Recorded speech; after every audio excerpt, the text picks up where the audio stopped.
What is up, everybody? Numa here, bringing you guys the ultimate gravekeeper guide. Now, do keep this in mind while you watch this. This will be going over most general things that most people either don't know about or just don't do. And it'll also be talking about kiting plus rescuing. Now, keep this in mind. He has been out for about 8 to 9 months. So if you do not know the basic things about Gravekeeper already, please go learn that and then come back to this video. Now, getting straight into it, I know a lot of people want to know about the persona build. I mean, it's pretty common sense to me because it's just a normal tide build. You're going to see with this build that it has tide turner, borrow time, and knee jerk flex. The knee jerk flex is going to really come in clutch, especially when kiting, and just having that overall is really helpful to have that speed boost when you vault a pallet. And yeah, now let's go over some no's of like what you do not want to do with Gravekeeper. First thing is, if you do not have enough distance between you and the hunter, do not shovel, because you will waste that shovel and take a hit, which is very vital because that shovel does last up to 20 seconds each. Another thing I like to talk about is like Wu-Chang with presence. He can easily bail you out of it and you can waste that shovel, bombing you out of it, etc. Now you see here that I am kiting, and I'm giving you an example of how you can easily get bombed out of it. It could be rescuing, it could be kiting, and Sculptor can also do this with her statues, as you're going to see in this gameplay right there. And I mean, even non-meta can come into play like Spider, and I'm going to show you guys that as well. But yeah, I just want you to keep that in mind when you do kite or when you do go for the rescue. This is a valuable option or possible. Now that we covered that basic thing, we can go into some gameplay of me in ranked.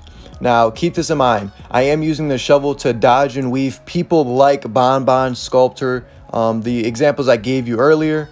Now, one of the things that I like to do with Gravekeeper when it's not people that can easily give you chip damage, I would like to throw down a pallet and then try to kite, because he is the best looping character. That's why he is meta in my opinion, and he's also a rescue character.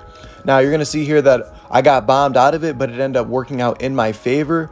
But you see that a lot in this little gameplay right here is me just dodging and weaving as best as I can and dropping pallets to set myself up for future kites. One thing you got to think about is when you kite as Gravekeeper, you have to think about the future, okay? You can't think about what's going on right now or in the past, like it already happened, okay?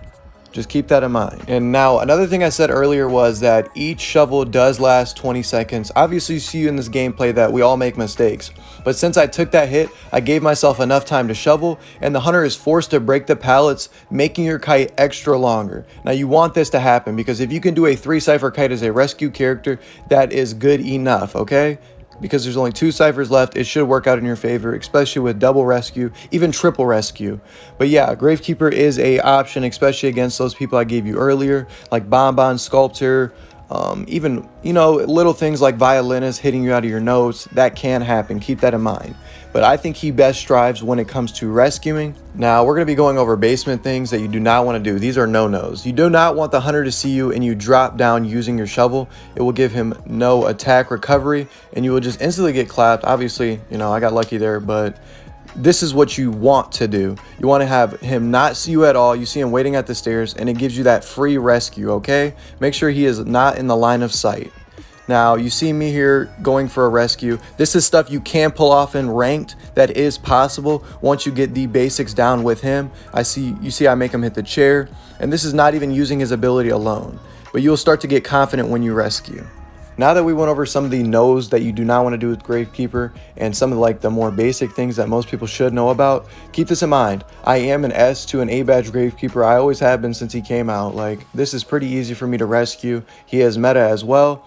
Now, one thing that we all should know about rescuers is that their decoding speed is slow. Now, trust me, it's nothing like Forward and Wildling, but you know, it still has a 50% debuff.